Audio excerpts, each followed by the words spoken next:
As the sun set over the medieval city, casting long shadows from the looming half-timbered houses, people hurried home, pulling their cloaks tight against the evening chill. All knew that once darkness fell, the narrow cobbled streets would echo with screams. It's not the joyous songs of tavern-goers, but the raw, guttural cries of men in torment. For in the depths of Castle Bleascastel, in a windowless room, reeking of stale waste and fear, the magistrate was at work. His tools lay ready, silent and menacing. The thumbscrews, the Iron Maiden, the ever-ready cudgel. With the fall of night, he would begin his gruesome task of extracting confessions, of bending wills and breaking bodies. In the medieval world, the line between justice and vengeance was blurred. Those accused of crimes or sins had little chance. Torture was not an extreme measure, it was a tool of daily governance. Medieval rulers believed they ruled by divine right and had a duty to uphold God's order. So when someone broke that order, they had to be corrected, sometimes severely. The castle became a place of terror, a symbol of royal wrath, and the magistrate wielded the tools of pain to enforce obedience. One of the most infamous devices was the rack, a simple wooden frame with pulleys and ropes. Its simplicity was its strength. Victims, stripped naked and tied to the rack, were stretched and twisted until bones cracked and tendons snapped. This spectacle wasn't just about inflicting pain. It was about humiliation and deterrence. Villagers paid taxes not just in gold, but in obedience. The very sight of the rack ensured that. Yet the rack was not the only instrument of pain. The Iron Maiden, though more myth than reality, was a fitting symbol of medieval fears. Large enough to fit a person, it was studded with spikes inside and out. The door, a trap, opened only to plunge the victim into a spiked pit, and then the door was shut, sealing the screams within the metal shell. But perhaps the most unnerving tool was the thumbscrew. Small, portable, and deceptively simple. It looked more like a carpenter's tool than an instrument of torture. But when tightened, it dug its sharp metal point into flesh, crushing bones and bursting joints. The medieval court was not just a place of judgment, it was a theater of terror. In this macabre play, the king or magistrate played God, dispensing justice and punishment. The accused, stripped of dignity and rights, were mere pawns in a game where life and death were the stakes. It is easy to look back and condemn these practices as barbaric and ask why. But understanding the medieval mindset reveals a world where pain and piety were intertwined. Religion permeated every aspect of medieval life, and rulers saw themselves as God's agents on earth. So when someone broke the divine order, they had to be punished, not just for the good of society, but for the salvation of their soul. In this world, confession was not just a legal formality, it was a spiritual duty. Juries and witnesses were less important than the priest who heard a confession. And the magistrate, armed with scripture and backed by the church, saw themselves as instruments of God's will. Many medieval chronicles are filled with tales of heretics and witches, of those who dared to question the church's teachings. These tales, often bordering on the fantastical, reveal a society gripped by fear of the other, of those who did not conform. Torture devices became tools to root out heresy, to drag confessions from unwilling lips. In the dark corners of the medieval court, justice took on a face of its own, a face that was cruel, uncompromising, and terrifying. This was a world where the scales of justice were tipped heavily towards the accuser, where confessions were bought with pain, and where the innocent often had nowhere to turn. Today, these practices seem like relics of a bygone era, things we condemn and seek to forget. Yet the legacy of the medieval court lives on in our legal systems and our ideas of justice. Can we truly say that the scales of justice are blind, when they are often tipped by fear and power?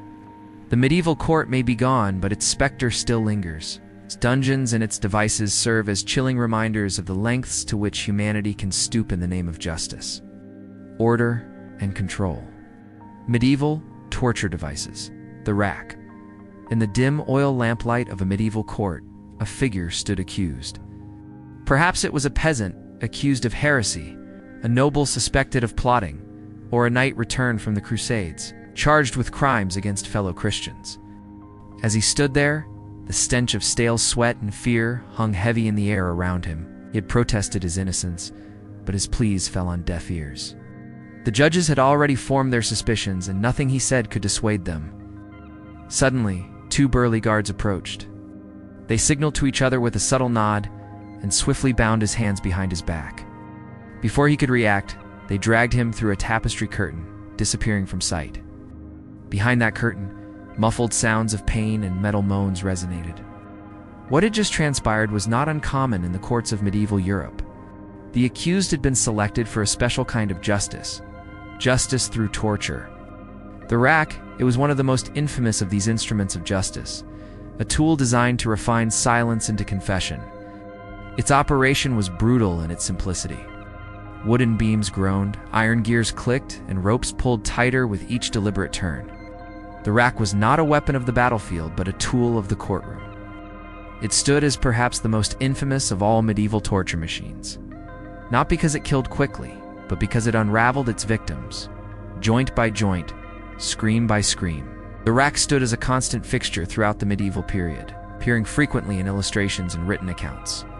It was not merely an agent of physical pain, but a dissector of the human psyche. A psychological tormentor par excellence. Its purpose was not death, but the confession of sins, heretical beliefs, or alleged crimes. The earliest records of the rack in Europe appear in the late medieval period, particularly in England. During the reign of Edward I in the 13th century, official accounts already mention its use in the Tower of London. The device gained notorious fame in the 15th and 16th centuries when political prisoners, ACC, USED traitors, and supposed heretics were strapped to its frame. One of the most cited victims was Guy Fawkes, captured after the Gunpowder Plot of 1605. Although technically just outside the medieval period, his case illustrates how deeply the rack was ingrained in systems of interrogation. His confession, obtained after examination by torture, bore the shaky signature of a man broken in both spirit and body. Yet the rack was not confined to England. Inquisition records from Spain and Italy describe similar devices, though sometimes under different names. The principle remained the same: pain as a lever to pry open secrets. For inquisitors, the rack was not sadistic theater, but a divine instrument. If God permitted confession under torment, then truth was confirmed. If the prisoner remained silent, their resistance was treated as proof of guilt. It was a circular logic in which pain validated authority. The rack thrived during the medieval period due to the nature of society and justice in those times. Feudalism. Religious dogmatism and centralized monarchical powers created an environment where questioning authority was risky. Peasants, nobles, and even high-ranking clergy were not immune to its application. The rack's victims often came from all strata of medieval society, each signifying that none were beyond the reach of royal or inquisitorial power. The threat of the rack loomed large, even if it was rarely used. Peasants accused of minor crimes or of dissenting against church teachings knew that refusal to confess could lead to unimaginable torment. Knights and nobles who opposed monarchs or conspired against church authority faced the rack as a means to break their will and extract compliance. Even within the clergy, those who challenged doctrines or questioned papal authority were not safe. The legend of the rack grew with time, becoming a symbol of medieval cruelty. Today, such a device would be considered a war crime under the Geneva Conventions. The deliberate dislocation of joints, the systematic destruction of the human frame for confessions would bring international tribunals and life imprisonment. In the medieval age, however, it was accepted as lawful procedure. Legal codes in many regions allowed torture under certain conditions. When evidence was circumstantial, but suspicion strong, or when heresy was believed to endanger not only the state, but the eternal souls of the community. The rack thus held legitimacy, not as a hidden crime, but as a sanctioned practice. While the rack has found its place in popular culture and historical fiction, its depiction is often exaggerated for dramatic effect. Images of prisoners stretched to the point of bursting are striking, but they may not entirely reflect the reality of its use. While the rack could indeed cause death, its primary purpose was usually to extract confessions or force compliance, not necessarily to kill. However, the line between effective coercion and fatality was thin and often blurred. The threat of death by the rack was potent enough to extract confessions, before physical torture became extreme. Executioners were trained to tighten the ropes, just enough to inflict unbearable strain without causing immediate death or dismemberment. The psychological impact of the rack was as powerful as its physical effects. The accused, knowing that the tightening of the ropes would cause intense pain and potential dismemberment, often confessed to avoid the full extent of torture. Fear of the rack played as much of a role in medieval justice as the infliction of pain. As the medieval period drew to a close, so did the prevalence of torture devices like the rack. With the rise of humanism and the Reformation, ideas of individual rights and due process began to take root. Although its usage declined, the rack did not vanish completely. It continued to be employed sporadically in various parts of the world, often under different guises, serving as a reminder of the darker aspects of human interrogation. The rack remains a potent symbol of medieval justice or injustice, depending on one's perspective. It encapsulates the fusion of power, pain, and confession that characterized much of medieval legal practice. More than just a physical torture device, the rack symbolizes the lengths to which societies will go to uphold authority and extract compliance. Thank you for watching. Medieval torture devices were brutal instruments of punishment, terror, and control. They inflicted pain, extracted confessions, and served as chilling spectacles of public justice. But they were not all the same. Some specialized in extracting secrets like the rack. Others sought to punish and display like the breaking wheel. In the shadowy depths of dungeons and the glare of public squares, these devices tell a story of immense suffering and a society grappling to impose order and obedience. Let us explore the unnerving world of medieval torture and see how some devices were uniquely designed for silence or shattering. We begin with the rack, a device whose purpose was extraction, tearing secrets from unwilling lips. The rack thrived in the dark corners of castles and monasteries, operating best in the hushed space of interrogation chambers. Its operation was insidious, a slow and grinding torment that broke the will, but often left the body intact. The condemned was tied to a horizontal wooden beam, secured by ropes or leather straps at wrists and ankles. Weights were then added gradually to the lower end of the restraining device, creating a seesaw effect. The rack operated on leverage, extending and twisting the body until bones cracked or joints dislocated. This process was designed not just to inflict pain, but to make the prisoner vulnerable, to warp their perception until they confessed or revealed what was desired. In medieval chronicles, the rack is associated with heresy, treason, and crimes against the state or church. It was used on suspected witches, individuals accused of sedition, and those who dared defy religious edicts. The rack was employed by secular and religious authorities, functioning in royal courts, inquisition chambers, anywhere power sought to maintain control.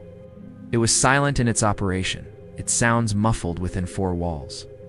This allowed the rack to operate in secrecy, its victims often vanishing from records after their ordeal, leaving behind only rumors of what transpired in private chambers. In stark contrast, we come to the breaking wheel. The wheel did not whisper in the darkness of a dungeon, it roared in the broad daylight. Unlike the rack, which lived in the shadowed halls of interrogation chambers, the wheel belonged to the public square. It was a device that transformed justice into theater, turning the slow destruction of a human body into a performance for crowds hungry for order, vengeance, and something disturbingly close to entertainment. At its core, the breaking wheel was brutally simple. A massive wooden cartwheel, often taller than a man, was fixed horizontally on a platform or pole. The condemned was tied or stretched across it, limbs splayed out against the spokes. With calculated precision, the executioner wielded an iron bar or hammer, smashing bones at key point shins, thighs, forearms, upper arms. The methodical breaking of the body rendered the victim immobile, yet often left them alive, their frame grotesquely twisted around the wheel. Once shattered, the criminal was either left to die slowly under the sun and crows, or granted mercy by a final blow to the chest or throat. Historical records trace the wheel's use across continental Europe, particularly from the 13th century onward. In Germany, France, and the Low Countries, it became synonymous with the most severe punishment for crimes, such as murder, banditry, or treason. One chilling example comes from 1589 when Peter Stump, infamously labeled the Werewolf of Bedburg, was executed on the wheel after being accused of cannibalism and witchcraft. His body was smashed, displayed, and finally burned, while the wheel itself stood as a monument to justice delivered. Whether Stump was guilty or merely a scapegoat for hysteria hardly mattered. The wheel spoke louder than any verdict. The breaking wheel was not only a tool of execution, but also a symbol of deterrence. The image of a body mangled and left exposed on a high post served as a warning to villages and travelers alike. Roadsides across Europe sometimes bore the grim sight of skeletal remains still lashed to wheels, swaying in the wind, decades after the execution. Justice, in this sense, was meant to outlive the condemned. And here we see the stark difference between the rack and the wheel. One operated in secrecy to extract secrets or punish alone. The other was a public spectacle of retribution and prevention. The rack haunted the shadowed corners of power, as the wheel stood as an emblem of justice on display. Both were instruments of violence, but their design and purpose diverged in the complex machinery of medieval governance. Understanding their distinct natures allows us to see how medieval authorities wielded different tools for different ends, sometimes employing the rack to secure confessions and the wheel to send messages to a community. Medieval Instruments of Torture and Death, Part 2. Welcome back, my friends, to our exploration of the darker aspects of history. Last time, we delved into the world of medieval capital punishment, discussing the gruesome realities of the guillotine, hanging, and the infamous long drop. Today we're shifting our focus to a different facet of medieval justice. The tools of torture employed before, and sometimes even instead of the ultimate penalty. Our first instrument of pain is deceptively simple, a technique known as the strappado, or pulley. A rope, a beam, and the cruel pull of gravity, this was all the strappado required. Unlike the rack or the breaking wheel, which loomed as heavy machines of wood and iron, the strappado relied on simplicity. It was the elegance of cruelty reduced to its barest elements, an economy of torture that demanded little more than a strong ceiling and a will to see a body wrenched apart. The condemned was bound by the wrists behind the back, arms forced into an unnatural angle. A rope tied to the wrists was looped over a pulley or beam, and at the executioner's command, the victim was hoisted into the air. Their entire weight pulled on twisted shoulders, dislocating joints in seconds, tearing muscles, and leaving the body dangling in searing agony. Sometimes the victim was dropped suddenly, only to be caught mid-fall, a jolt that snapped ligaments and shattered cartilage. Other times, weights were attached to the ankles, intensifying the tearing force until bones gave way. The strappado appeared in inquisitorial records as early as the 13th century, becoming one of the preferred methods of interrogation during the height of the medieval Inquisition. Its efficiency made it appealing. No elaborate construction, no need for complex preparation. A rope could be strung in any hall, castle, or dungeon, transforming the most ordinary space into a chamber of torment. It was portable cruelty, adaptable to courtrooms, monasteries, and fortresses alike. One of the most infamous uses of the strappado occurred during the trials of the Knights Templar in the early 14th century. Accused of heresy, blasphemy, and unspeakable crimes, many Templars were subjected to this method until confessions spilled from their lips. Chroniclers describe men of noble birth left permanently crippled, arms dangling uselessly at their sides. Yet their words forced under pain were treated as divine testimony. The irony is chilling. Warriors who once carried swords and shields were reduced to broken shells by the pull of a rope. The Spanish Inquisition also adopted the strappado widely, codifying its use as an official tool of interrogation. Victims were suspended in silence, their screams echoing through stone corridors. For inquisitors, the sound was not horror, but affirmation, the supposed triumph of truth over lies. In manuals, the strappado was described clinically, almost bureaucratically, as if tearing shoulders from their sockets was a matter of paperwork and procedure. This bureaucratization of cruelty remains one of the darkest aspects of its history. Pain was filed, measured, and recorded as if it were evidence rather than agony. Unlike the wheel, the strappado rarely killed outright. Its danger lay in maiming rather than execution. Victims often survived, but survival came at a cost. Shattered shoulders, arms rendered useless, lifelong pain. Survivors carried their punishment visibly, their twisted postures walking testaments to the power of authority. In a society obsessed with physical labor and martial strength, such maiming was not only bodily destruction, but also social death. A man who could no longer work, fight, or defend himself was reduced to dependence, his identity permanently broken. Modern courts would classify the strappado as torture of the most severe degree, a flagrant violation of human dignity. Yet in the medieval mindset, it was seen as a justifiable means to an end. Pain was not merely tolerated, it was embraced as a tool of divine correction. The body was expendable if the soul was saved, and if confession cleansed sin, then agony was sanctified. This chilling logic made the strappado not only permissible, but righteous in the eyes of its practitioners. The psychological impact of the strappado was profound. Witnesses often spoke of the condemned being driven to madness by the ordeal, some babbling incoherently, others screaming for mercy or cursing their tormentors. These reactions were not merely pitiable, they were seen as signs of weakness, of a will not strong enough to withstand the test of faith. The spectacle of the strappado aimed not only to extract confessions, but also to shape the behavior of those who witnessed it. It was a lesson in obedience and submission, taught with the body as its textbook. The very sight of the rope and pulley could evoke terror, turning potential dissidents into pliant subjects. Thank you for watching today's episode. What are your thoughts about the strappado? Please share your opinions and thoughts in the comment section below. Don't forget to subscribe for future episodes. See you next time. Imagine if someone put you in a chair like this one right now. What would you do? You'd probably scream, struggle, and try to get out, right? Well, during the Middle Ages, people experienced this horrible fate. The seat of spikes was called the iron chair, the chair of nails, or the chair of torture. Whoever sat on it was in for a world of hurt. Thrones of iron should have symbolized power. Medieval dungeon rulers used this throne to inflict excruciating pain. They wanted everyone to know who was in charge, and they weren't afraid to show just how powerful they were.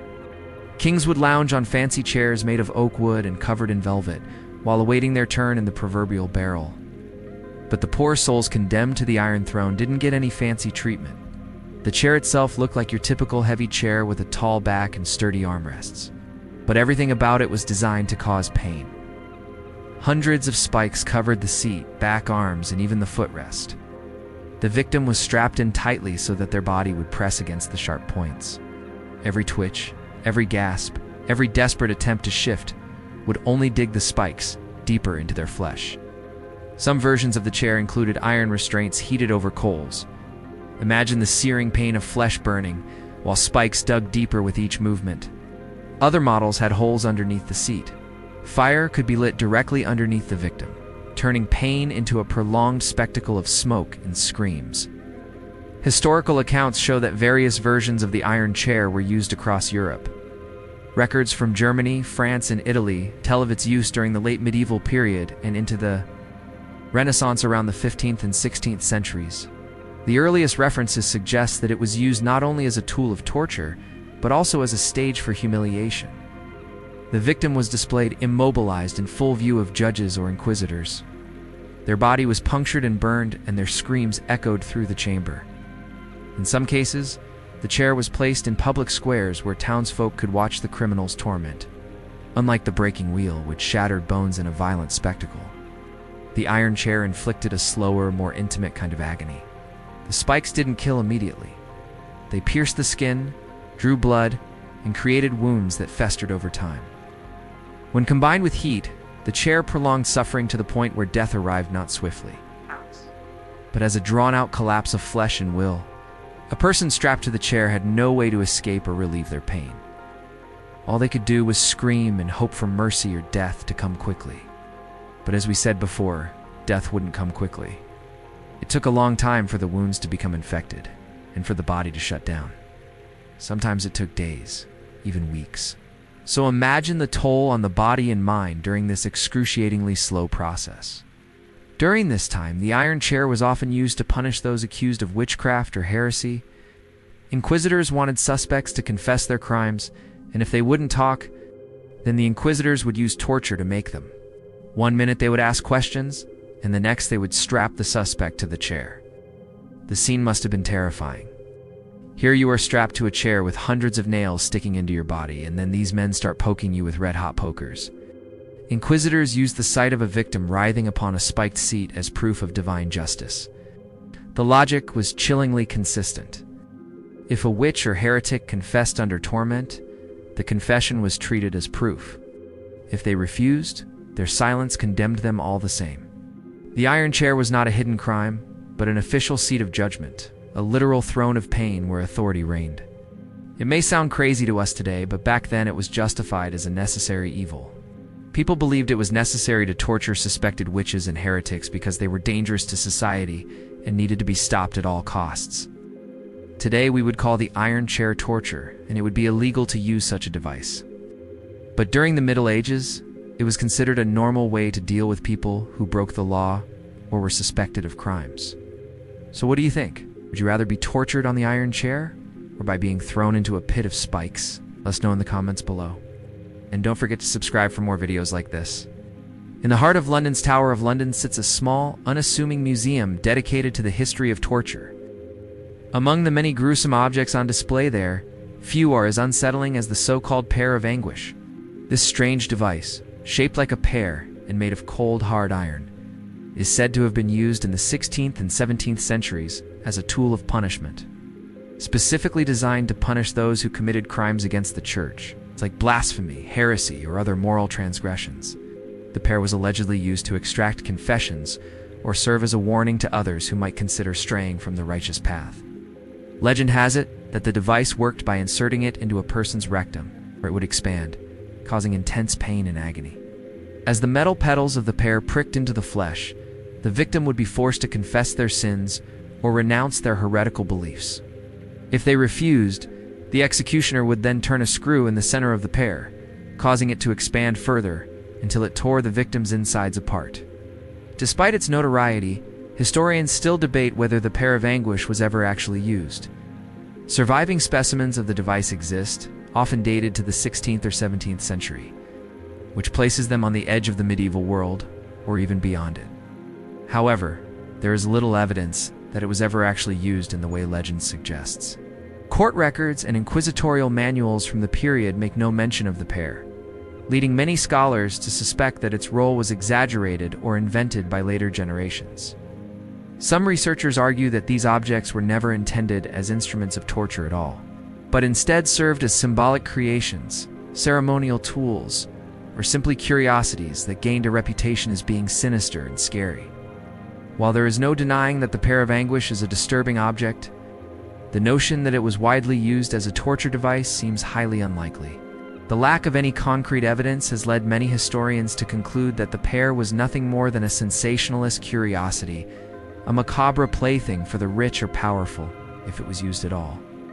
It probably only happened in rare cases and certainly was as widespread or systematic as popular imagination suggests. Nonetheless, the myth of the pear remains compelling. It speaks to a time when religious authorities were deeply concerned with controlling the thoughts and actions of their followers and willing to use any means necessary to maintain order. In a world where heresy and blasphemy were seen as grave offenses, the pear symbolized the ultimate intrusion.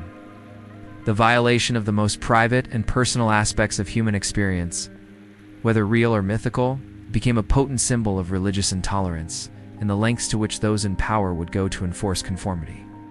Today, the Pear of Anguish continues to fascinate and repulse visitors to the Tower of London and other museums where it is displayed. Its enduring notoriety reflects our own anxieties about the abuse of power and the dangers of religious fundamentalism. In an age of terrorism and political extremism, it serves as a reminder of the dark side of human nature and the lengths to which some will go to control the thoughts and actions of others. So while the Pear of Anguish may never have played as significant a role in medieval history as legend suggests, its impact on popular culture and our collective imagination remains undeniable. It has become an iconic symbol of a time when religion and power were closely intertwined, and the consequences of dissent were severe, whether real or mythical. The pear's power lies in its ability to evoke a sense of unease and remind us of the dangers of unchecked authority. A single word, 3 letters, endless torment, rack. It conjured images of tortured souls and shattering bones. For centuries, the rack stood as a symbol of inhumanity, its iron frame a testament to sadistic ingenuity. The device was simple in concept, complex in practice. Its purpose to stretch and tear, to twist and break. People, animals, even inanimate objects could be racked, all because of a ruthless pursuit of confessions or punishments. Victims were suspended, often naked, their limbs secured to long wooden planks. Weights were then tied to their extremities, slowly pulling and stretching the body like taffy. The rack wasn't just about inflicting pain, it was about creating a spectacle, a warning to others. It was public, it was brutal, and it was unforgettable. But what exactly happened to those who endured the rack? The human body is resilient, but it has its limits. When subjected to the rack, those limits were routinely crossed. Muscles tore, tendons snapped, and bones cracked. The rack didn't aim for swiftness. It reveled in prolonging agony, sometimes over several days. Victims often screamed in pain, fear, and anger. Some fainted from the excruciating torment.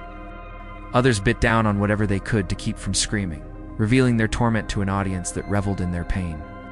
The rack was employed for various purposes, from extracting confessions, to punishing alleged crimes, to executing prisoners.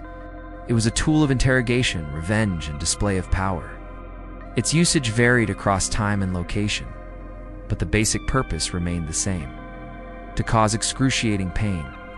Death by rack wasn't instantaneous. It could come after hours or even days of torture. Sometimes victims died before reaching the execution stage. Others were executed by the rack, their bodies left as gruesome spectacles for public view. The aftermath of a racking was rarely pretty. Survivors were often left with permanent disabilities, missing limbs, shattered bones, and psychological trauma. They bore the marks of their ordeal, both physically and mentally. Those who escaped the rack weren't necessarily fortunate. Their minds and bodies might have been intact, but their experiences forever haunted them. The rack was a pervasive part of many cultures, past and present. From ancient civilizations to modern conflicts, it's been used to subjugate, punish, and extract confessions. Its enduring presence testifies to humanity's capacity for cruelty. The rack wasn't the only form of torture. Other methods included thumbscrews, the waterboard, and various forms of imprisonment. Each had its own horrors, but the rack held a special place in the pantheon of pain. It was infamous throughout Europe, particularly during the medieval and early modern periods. In England, the rack was associated with the infamous Judge Jeffreys, who oversaw the bloodiest assizes. During the English Civil War, Oliver Cromwell's forces also utilized the rack. On the continent, the rack found application during the Spanish Inquisition and the French Revolution.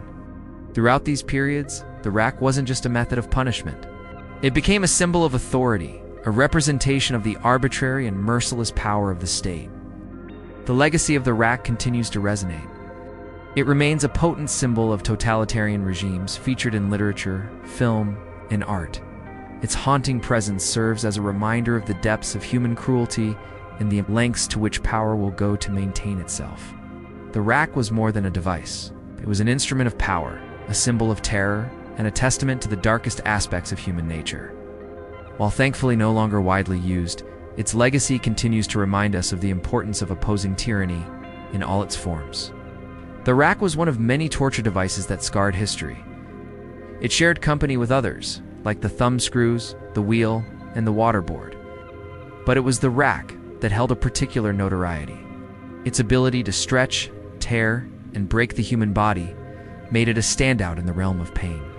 What set the rack apart was its public nature. Unlike many forms of torture, the rack's operation was often witnessed by crowds of onlookers. This amplified the device's impact, turning each session into a spectacle designed to intimidate and coerce. It wasn't just about the physical pain. The rack aimed to humiliate, to break the spirit as much as the body. And it succeeded in doing so. The victims of the rack became martyrs, their suffering a testament to the regime's power and ruthlessness. Today, the rack stands as a symbol of tyrannical regimes, a reminder of a time when power knew no bounds and human rights were trampled upon.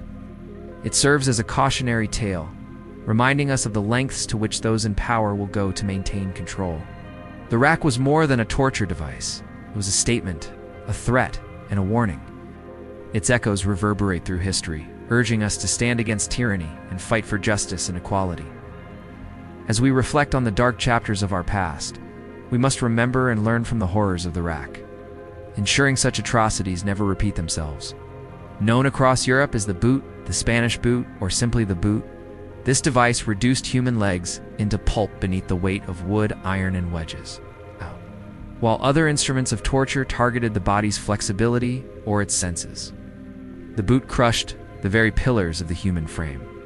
Legs, the symbols of strength, freedom, and movement, became the site of destruction until confession bled from the lips of the condemned. The construction varied, but the principle remained constant.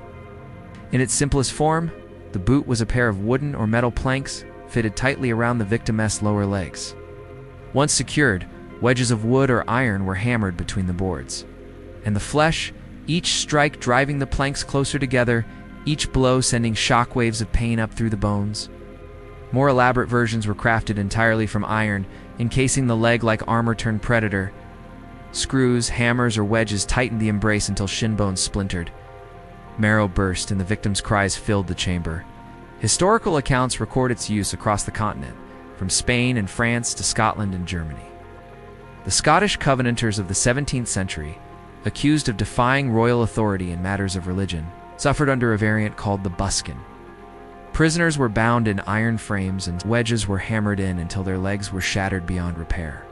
Witnesses wrote of blood spurting from beneath the metal, bones cracking audibly, of feet left mangled beyond recognition. Some victims never walked again, their bodies left crippled, even if their lives were spared.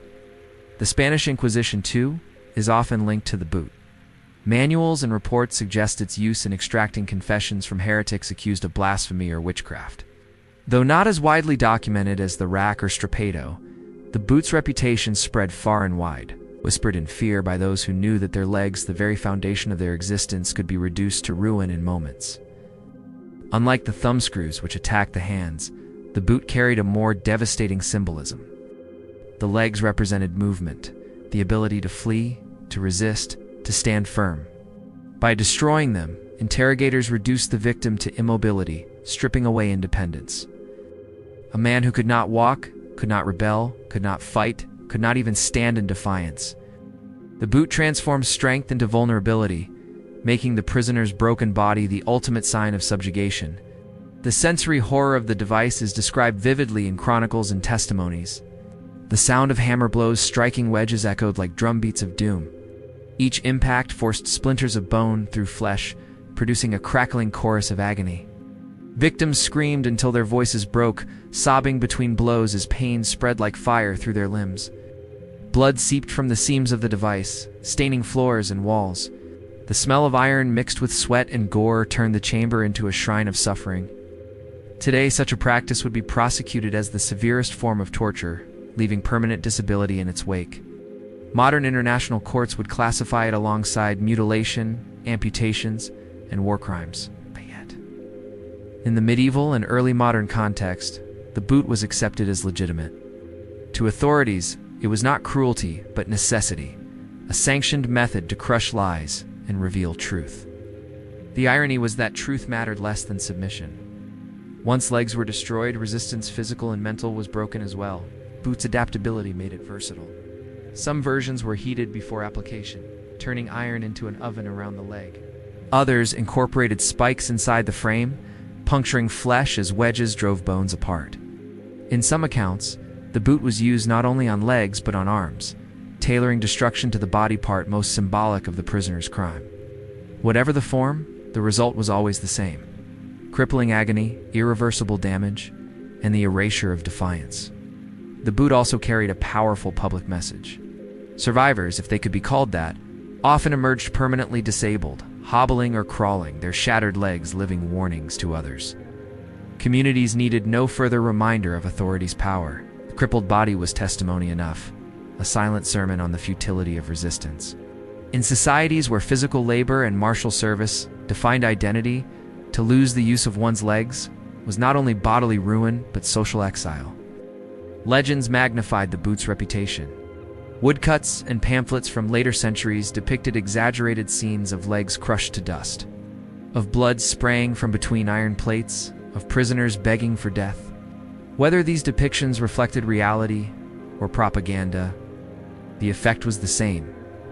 The boot entered the imagination as the ultimate crusher of defiance. Unlike the ambiguous Pear of Anguish, the boot's existence is well attested. Its terror needed no embellishment. Language preserved its memory.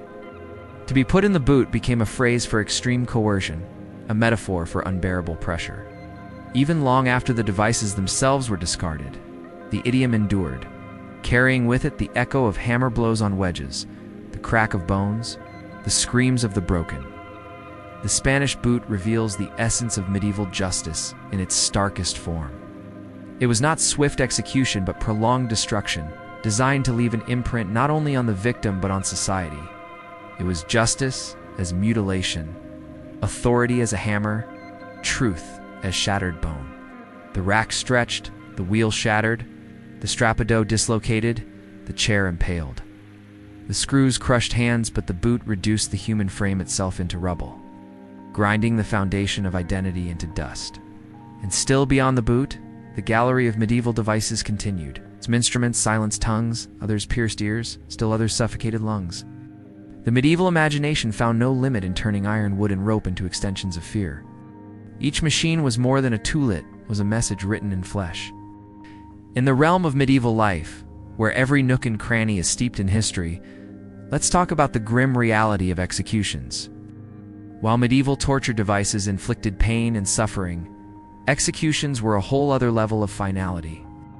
As the sun set over the horizon, casting long shadows that danced ominously around the town square, fear gripped the hearts of onlookers. The condemned, their faces pale and drawn, shuffled forward, their steps heavy with the weight of their fate. Some bore the marks of their supposed crimes, a scarlet letter sewn onto their clothing or a bandage hiding a wound. Their identity, once integral to their beings, was now reduced to a symbol of their alleged offense against the crown or the church. But it wasn't just the accused who suffered. Their families, torn apart by the spectacle, watched helplessly as their loved ones were led to the gallows, the pillory, or the executioner's block. The journey was a procession of misery, lined by spectators eager to witness the grim finale. Women clutched their children close, shielding their young eyes while trying to quell their own mounting dread. Men stood stoic, some nodding grimly in understanding of the gravity of the situation, others shaking their heads in disbelief.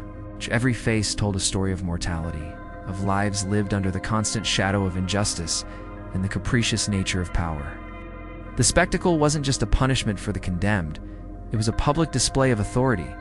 For the spectators, the executioner, with his black mask and bloody past, was a figure of both fear and respect.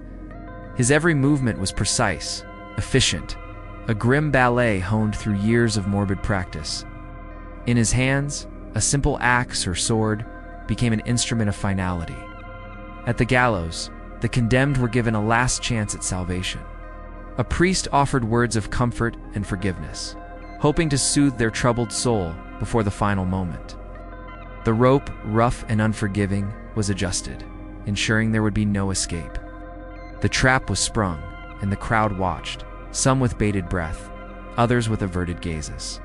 When the condemned person fell, there was a collective intake of breath, a moment of silence, and then the murmurings began spreading like ripples in a pond, carrying tales of the condemned and their fate to the farthest corners of the kingdom.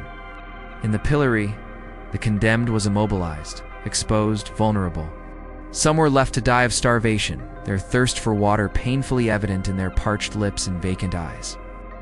Others were subjected to public humiliation, their bodies becoming targets for angry mobs venting their frustrations, their anger, their fear. For these unlucky souls, death was a merciful visitor coming to relieve them of their torment. If only the people around them could turn away, letting them die with dignity instead of being torn limb from limb by the hands of an angry mob. By the executioner's block, the condemned awaited their fate with a mix of terror and resignation. The sharp sting of the blade as it connected with their skin sent a jolt through the crowd. Blood, a dark stain against the pristine white cloth, was held aloft for all to see, a grim trophy of the executioner's skill and the law's finality. With each stroke, the tension mounted, the crowd leaning closer, holding their breath until the inevitable came. The head was severed from the body. And the executioner, his task done, bowed to the crowd, acknowledging their presence to the audience to a morbid play. The head was cut off, the body lifeless, yet the drama continued. Sometimes the head was displayed, a macabre warning to others, a testament to the state's power. Other times, the corpse was left hanging, a gruesome pendulum swinging gently in the breeze, a stark reminder of the consequences of disobedience. And when the day ended, the town square, once bustling with life, wore a haunting silence. The scaffold stood stark against the fading light, a monument to death, silent sentinel to a day that began with fear and ended with finality. The square was deserted, save for a few brave souls who returned after dark to pay their respects, to touch the rough bark of the scaffold, hoping to find solace in the presence of the dead. As the moon replaced the sun, the scaffold loomed larger, its silhouette etched against the night sky. A chilling reminder that even in the darkness, death found a way to be front and center. And so the cycle continued, death and despair mingling with the dust of the earth and the stars overhead. This was the harsh reality of medieval life, where death was not an ending, but a spectacle. A grim chapter in the annals of history that serves as a stark reminder of the depths to which humanity could sink. The legacy of these executions echoes through time, reminding us of the importance of justice, tempered with mercy, and the thin veneer that separates civilization from barbarity. Well, that brings our exploration of medieval life to a close. If you enjoyed this journey through time, don't forget to show your support. Remember, stay tuned for more captivating tales from history.